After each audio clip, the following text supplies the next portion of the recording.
You know, I'm sure I don't have to tell anyone out there what this is. This is a Beretta. It's a Beretta 92 FS. It's actually the compact Inox model, the M9A1.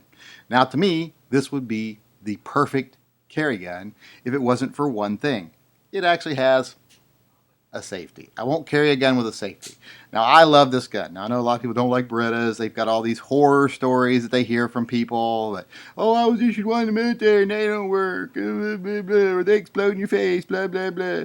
Well, I hate to break it to you, the first 1911s killed people, so these stories are so overblown. If you got issued one in the military and you were smart enough to buy your own magazines instead of use the third-party aftermarket magazines the military supplies you, these guns worked well. Speak to any armorer, they'll tell you that. I had one personally, put my own magazines in it, worked great. I absolutely love the gun. You're not going to be able to convince me it's a bad gun. There's too many people that love it. It's too many people that know a lot about guns that love it.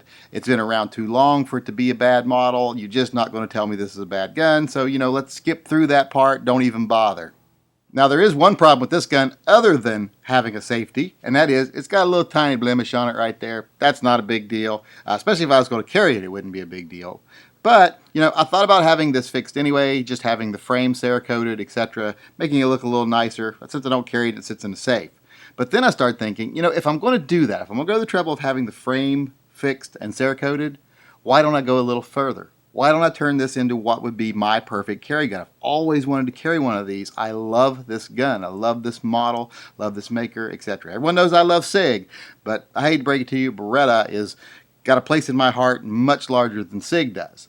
So I really thought, if I'm going to go to that trouble, why don't I make this a great carry gun? Why don't I go to someone like Wilson Combat and have this converted to a decocker only? Because Wilson Combat will convert this to decocker only. In fact, you might be hearing in the background here, I hope it's not coming across on my microphone, but I am actually on hold with Wilson Combat right now. I'm at about the hour and 25-minute mark to speak to a customer service representative right now. But I've already got my paperwork filled out. I just need to ask them if I need to send a check or if I send a money order or whatever, and how I add something onto my order. But like I say, been waiting for an hour and a half now. Now, you might be asking yourself, didn't you just bitch about how you paid all your money that you saved for a TV for a gun? Now you don't have any money. How are you going to afford a Wilson Combat custom job on this gun? Well, that's easy. You don't pay for it till it's done. And the way Wilson Combat does their orders right now, I'm pretty sure that it's not going to be my problem. It's going to be my kid's problem. By the time it's done, I'm sure I'll be long dead. And if not, probably by the time it's done, guns will either be completely outlawed or we will all have moved to pocket phasers for self-defense. So probably won't even matter. Now, the main reason I'm making this video today is because I want to get this sent off in the next couple of days, because with Wilson, it's kind of like the military. You got to hurry up and wait. So I got to hurry up and get this sent in so that I can wait a really long time for him to get around to doing it. And I was thinking, what should I have done to it? There's some things I want to have done that I'm thinking of having done, but are there things that I'm not thinking of, or are there things that I am thinking of that I shouldn't do? I want to get other people's opinions. Let me know what you think about what I want to have done, and let me know what you think about what I should and shouldn't do.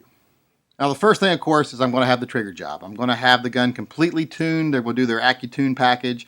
Have this gun running really nice. I've heard great things about their trigger work on the guns, so I'm definitely going to have that done. Then I'm going to have the frame dehorned and refinished. That should be really nice on there. That's probably something I'm definitely going to have done, because that's kind of what was spurring this whole project to begin with.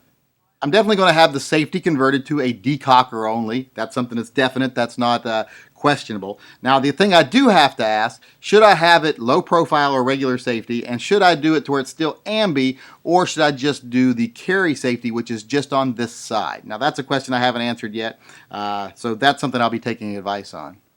I'm also thinking of getting the oversized mag release with the Wilson Combat logo on it. I don't know if that's a good idea or not, but I'm thinking of doing that. I'm pretty sure I want to have the front sight drilled for fiber optic. They drill out the front sight here, and you have a little fiber optic rod that's inserted there. Now, I haven't decided if I want to change out the rear sight. The rear sight on these are nice and simple. I like the rear sight on this, and if I put the fiber optic front sight on, I don't know if I need a rear sight.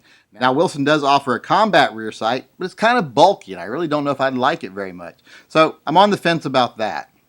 I ordered a set of the Wilson Combat G10 grips in the Dirty OD green, so these will be replaced with those grips. I ordered a combat hammer, so this will be replaced with a skeletonized combat hammer. And the final thing I'm having done is I'm having the barrel flushed down with the frame and then crowned. They put a really nice crown on it when they do that. So there you have it. There's the things I'm thinking of having done. All in all, it's going to cost about $380 to $400. So let me know what you think. Is there something that I mentioned that I should not do? Is there something I didn't mention that I should do? Is there something I mentioned that I was unsure of that you have an opinion on one way or the other? And like I said before, don't waste your time trying to convince me that this isn't a good gun. I know this is a good gun. If you think otherwise, that's great for you. You're missing out. But I definitely know the Beretta is a good gun, and I'm going to carry it. So let me know. Do you think the changes that I'm making are the right changes? Are some of them right and some of them wrong? Are some of the things I was unsure of things I should do or shouldn't do? Just let me know what you think. If you're unsure what changes can be made, go to Wilson Combat's site. You can look at their whole list of things they will do to the gun. So let me know quickly because, like I said, I want to get this sent in so I can hurry up and wait.